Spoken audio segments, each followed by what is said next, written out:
Welcome to create the trader. तो यार आज हम इस वीडियो में जानेंगे स्टेप बाय स्टेप कि कैसे छोटे कैपिटल से एक बहुत ही सिग्निफिकेंट कैपिटल तक यानी कि एक सिग्निफिकेंट प्रॉफिट तक पहुंचा जा सकता है by trading, by forex trading. Trading वैसे तो बहुत मुश्किल है एंड अगर तुम्हें सीरियसली ट्रेडिंग को एज अ करियर चूज़ करना है तो $100,000 तुम्हारे पास होने चाहिए। $100,000 का कैपिटल तुम्हारे पास होगा तो तुम 2 या 3% का टारगेट करोगे, जो कि $2 या 3,000 होता है पर मंथ, पूरे मंथ में, डे नहीं, वीक नहीं, पूरे मंथ में $2 या 3,000 का टारगेट करोगे तुम, और तब तुम्हारा एक सिग्निफिकेंट प्रॉफिट बनेगा, कंसिस्टेंटली भी बनेगा। वो तुम ये देख रहे होगे कंसिस्टेंटली भी बनता होगा। लेकिन अगर तुम्हारा कैपिटल ही $100 का है तो तुम मंथली $2-3 बनाकर कैसे बढ़ोगे आगे। तो आज इसी प्रॉब्लम के बारे में हम डिस्कस करने जा रहे हैं और आज यही जानेंगे कि कैसे तुम एक छोटे कैपिटल से एक सिग्निफिकेंट कैपिटल तक। Let me be very honest, मैं यहाँ पर ये बात नहीं कर रहा कि $100 से $100,000 तक कैसे पहुँचेंगे, नहीं। Let me be very honest and realistic approach पर बात कर हम बात करेंगे कि $100 से एक सिग्निफिकेंट कैपिटल तक कैसे पहुँचा जा सकता है। ये नहीं $100 से तुम $1 मिलियन बना दोगे, $2 मिलियन बना दोगे, $10 मिलियन बना दोगे या $100,000 बना दोगे। नहीं, वो चीज़ नहीं हो सकती। अगर वो तुम्हें कोई भी ऐसा कह रहा है कि ये हो सकती है चीज़, तो या तो वो झूठ बोल रहा है, या अगर ऐसी कोई किसी ने चीज़ करी भी है तो वो एक बाय लक था, एक कोइंसिडेंस था, और वो एक या दो एक्सेप्शनल केस है। एक्सेप्शनल केस पे मत जाया करो हमेशा, ठीक है। जो प्रोबेबिलिटी है, जो स्टैट्स है, उसके हिसाब से जाओ, ठीक है। $100 से एक सिग्निफिकेंट कैपिटल हो सकता है 5,000, 10,000, 20,000, मैक्सिमम $30,000 तक हम कैसे पहुंच सकते हैं। तो इसी वीडियो में आज हम ही बात करेंगे। तो शुरू करने से पहले मैं आपसे पूछना चाहता हूं कि आप लोगों में से जिम कितने लोग जाते हैं। आई गेस बहुत सारे लोग जाते होंगे, फिटनेस का एक कल्चर भी है जेन ज़ीज़ में, बहुत ज़्यादा लोग जाते भी होंगे, बहुत ज़्यादा लोग नहीं भी जाते होंगे। तो एक जिम का जब हम जाते हैं जिम में तो कुछ लोग फिट रहने के लिए जाते हैं, कुछ लोग बॉडी बनाने के लिए जाते हैं। तो क्या आप जब जिम जाते हो तो क्या बाहर का खाना, जो थोड़ी बहुत आपकी क्रेविंग्स है, क्या वो ज़िंदगी भर के लिए छोड़ देते हो? नहीं। एक जो प्रॉपर बॉडी बिल्डर होता है, जो प्रॉपर एक डाइट फॉलो करता है, वो कुछ टाइम में ही सही, भले ही hard work of 8 months, 10 months या 1 साल, 2 साल के बाद बीच बीच में वो चीटिंग करता है। यानी कि बीच बीच में चीटिंग, और वो उसकी बॉडी को इफेक्ट भी बिल्कुल नहीं करती, यानी कि वो इतना माइनर करती है इफेक्ट कि वो उसको ओवरकम कर लेता है। यानी कि चीटिंग थोड़ी बहुत ज़रूरी भी है ताकि उसका मेंटल हेल्थ भी सही रहे। सिर्फ बॉडी फिजिक अच्छा नहीं रहना चाहिए, उसका मेंटल हेल्थ भी सही रहे, जो वो चाहता है वो भी वो खा सके। यानी कि अगर वो कुछ मीठा खाना चाहता है तो वो मीठा भी खा सके। वैसे ही ट्रेडिंग में हमें करना है। जब हम ट्रेडिंग करते हैं तो बीच बीच में हमारा छोटा कैपिटल है, हमारा इतना बड़ा कैपिटल नहीं है कि हम चीटिंग अवॉइड कर नॉर्मली डिसिप्लिन के साथ करें। तो थोड़ी चीटिंग हमें करनी पड़ेगी। जब हम $100 के कैपिटल से ट्रेड करते हैं तो हमें बीच बीच में, रोज़ नहीं, हर दिन नहीं, हर ट्रेड में नहीं। अगर हर ट्रेड में चीटिंग करोगे तो कैपिटल ब्लो ही होगा, लेकिन बीच बीच में चीटिंग करना कैपिटल को बूस्ट देता है।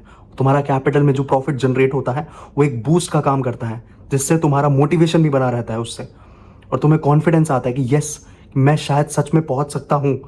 लेकिन फिर भी डिसिप्लिन बहुत ज़रूरी है। तो आज हम इसी के बारे में बात करेंगे कि चीटिंग कब करनी है, क्यों करनी है। क्यों तो मैंने तुम्हें बता ही दिया रीज़न, कब करनी है और कैसे करनी है। फ़र्ज़ करो तुम्हारा $100 का कैपिटल है, ज़्यादातर लोगों का $100 का ही होता है, लेकिन अगर आप $500 का भी कैपिटल है तो मैं उसके लिए भी बता दूंगा। लेकिन स्टार्ट करते हैं, हम $100 का कैपिटल है, यानी कि 9 से 10,000 रुपये का तुम्हारा कैपिटल है। तुमने $100 डिपॉजिट किया अपने ब्रोकर में, उसके बाद तुमने ट्रेड करना स्टार्ट किया, और मैक्सिमम मुझे जहाँ तक लगता है कि कोई फॉरेक्स पेयर में नहीं, सब XAU USD में ही ट्रेड करते हैं ज़्यादातर लोग, या सिल्वर में, या नास्डैक में, या BTC में।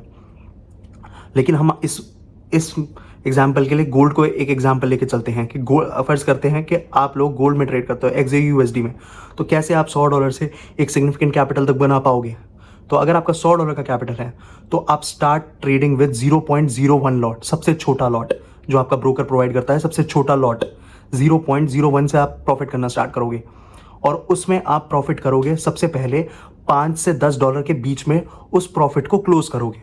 यानी कि $5 से $10 के प्रॉफिट में आपको वो ट्रेड क्लोज करनी है। अगर वो प्रॉफिट में जाती है और उसमें लॉस आपको $5 से ज़्यादा का नहीं लेना है, लेकिन आप प्रॉफिट क्लोज करोगे $5 से $10 के बीच में, यानी कि वो $6 भी हो सकता है, 7, 8 भी, एंड 10 के पार नहीं जाना चाहिए। वो 10 पर ही टीपी लगा देना मैक्सिमम। आगे बढ़ने से पहले मैं ये बता दूं कि आपको दिन में सिर्फ 2 बार ट्रेड करना है। एक सुबह 6 बजे, सिर्फ यही टाइम होना चाहिए आपका ट्रेड करने का, सुबह 6 बजे और शाम को 7 बजे। बस।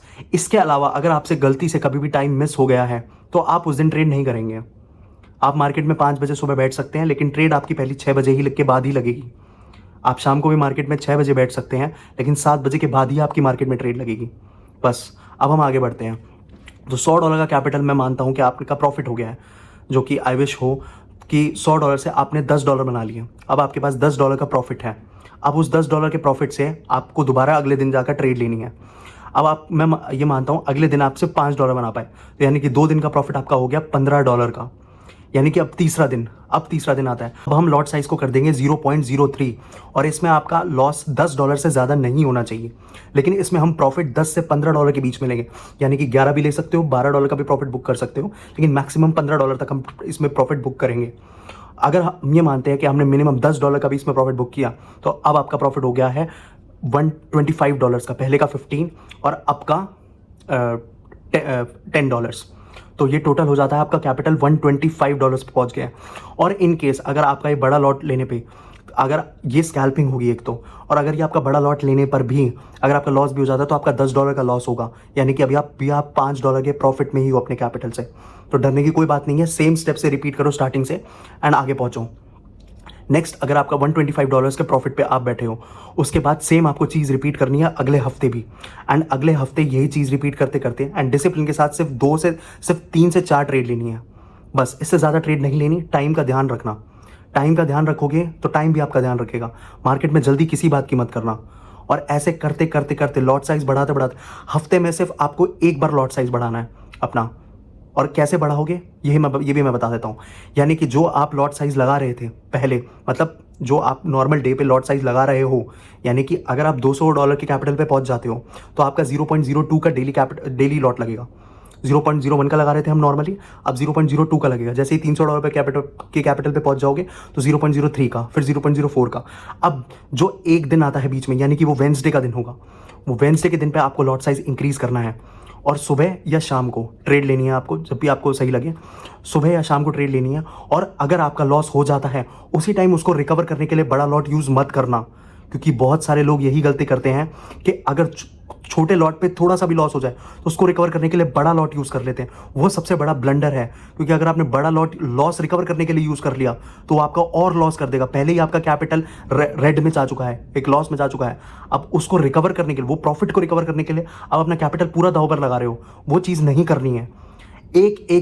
हर बार जो आप $100 डिपॉजिट करते हो बहुत एक कीमती है, ठीक है। उसको प्रिजर्व करो, प्रिजर्व योर कैपिटल फर्स्ट, तभी तो ट्रेड कर पाओगे।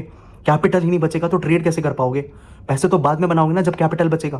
पैसे से ही पैसा बनता है। जब ये पैसा ही नहीं बचा तो पैसा कैसे बनेगा? तो पहले पैसा बचाओ ताकि और आगे पैसा बन सके, और धीरे धीरे चलो। कोई जल्दबाजी नहीं करनी है। आई नो बहुत सारे लोग ये सोच रहे हैं कि मुझे जल्दी से जल्दी गाड़ी खरीदनी है या कुछ घर खरीदना है, तो वो ट्रेडिंग से पॉसिबल नहीं हो पाएगी इस टाइम पर। अगर आप $100 से ट्रेड कर रहे हो तो वो एक बहुत लंबा प्रोसेस है। उसके पीछे आपको बहुत सालों की मेहनत लगानी पड़ेगी, और उन्हीं बहुत सालों में मेहनत के साथ साथ डिसिप्लिन ज़्यादा लगाना पड़ेगा। यानी कि लॉस के बाद बड़ा लॉट लगाकर रिकवर करने की ज़रूरत नहीं है। लॉस को नॉर्मली ट्रेड कर कर ही रिकवर करना है, और लॉस को रिकवर करने पर मत सोचो। ऐसे अगर आप ये सोच के चलोगे कि मेरे को लॉस को रिकवर करना है, मैं इसलिए ट्रेड कर रहा हूँ, तो आप अपना जो कैपिटल है वो भी गवा दो। आप बस ये सोचो कि मुझे ट्रेड करना है इसलिए मैं ट्रेड कर रहा हूँ, मुझे प्रॉफिट बनाना है इसलिए मैं ट्रेड कर रहा हूँ। लॉस को रिकवर करने के लिए मैं ट्रेड नहीं कर रहा। मैं नॉर्मली ही ट्रेड करूंगा, जो मेरी स्ट्रैटेजीज हैं वही मैं ट्रेड करूंगा। अगर बड़े लॉट पर उस टाइम लॉस हो जाता है, उस सेशन के लिए रुक जाना, अगले सेशन में आना। अगर सुबह ट्रेड करते हो आप बड़े लॉट से, अगले सेशन में आना। अगर शाम में ट्रेड करते हो तो अगले सुबह सेशन वाले में आना। बस ये करना है। Asia and New York, in 2 sessions में ही करना है आपको ट्रेड। सुबह 6 बजे के बाद और शाम को 7 बजे के बाद ही ट्रेड लगनी चाहिए। और धीरे धीरे करके आप पहुंचोगे। जैसे कि आप $100 से $200 पर पहुंच गए, उसके बाद आप लॉट साइज लगाओगे, जो चीटिंग लॉट साइज है, जो आप एक्स्ट्रा लॉट साइज बढ़ाकर कर रहे हो, वेंसडे को लगा रहे हो, वो 0.05 का होगा। जब आप $300 पे पहुंच जाओगे तो वो 0.06 का होगा। जब आप $400 के कैपिटल पे पहुंच जाओगे तो वो 0.07 का होगा। जब आप $500 के कैपिटल पे पहुंच जाओगे तो वो 0.08 का होगा। एंड ऐसे ही करते करते करते करते आप देखोगे कि आप $1000 तक एक बार पहुंच गए हो। और जब आप $1000 पे पहुंच गए हो तो आपको नॉर्मल लॉट साइज अपना 0.1 लगाना है, लेकिन जो आपका चीटिंग लॉट साइज है, यानी कि जो आपका चीटिंग एक लॉट साइज है, वो 0.3 का लगाना है। ऐसे ही करते करते करते करते आप 2,000 पे भी पहुंचोगे, 3,000 पे पहुंचोगे, लेकिन डिसिप्लिन रखोगे तभी पहुंचोगे। 5,000 पे भी पहुंच जाओगे, 10,000 पे भी पहुंच जाओ, you will see that I can reach and you are reaching there. तुम देख पाओगे खुद को, अपने आप को। लेकिन एक भी दिन कोई चीटिंग, मतलब चीटिंग तो हमें करनी है, लेकिन कोई एक भी दिन ऐसी ट्रेड मत लगाना, या कोई एक भी दिन गलती मत करना।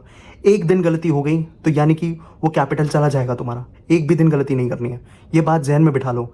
अगर वो एक भी दिन तुमने गलती से कोई प्रॉफिटेबल ट्रेड भी निकाल दिया ना, तो उसी टाइम समझ जाना कि वो लॉस है, वो प्रॉफिट सब तुम्हें टेम्परेरी दिख रहा है, अगली बार वो लॉस के रूप में आएगा और वो पूरा कैपिटल उड़ा देगा। ये बात कंफर्म है, प्लीज ध्यान से समझो।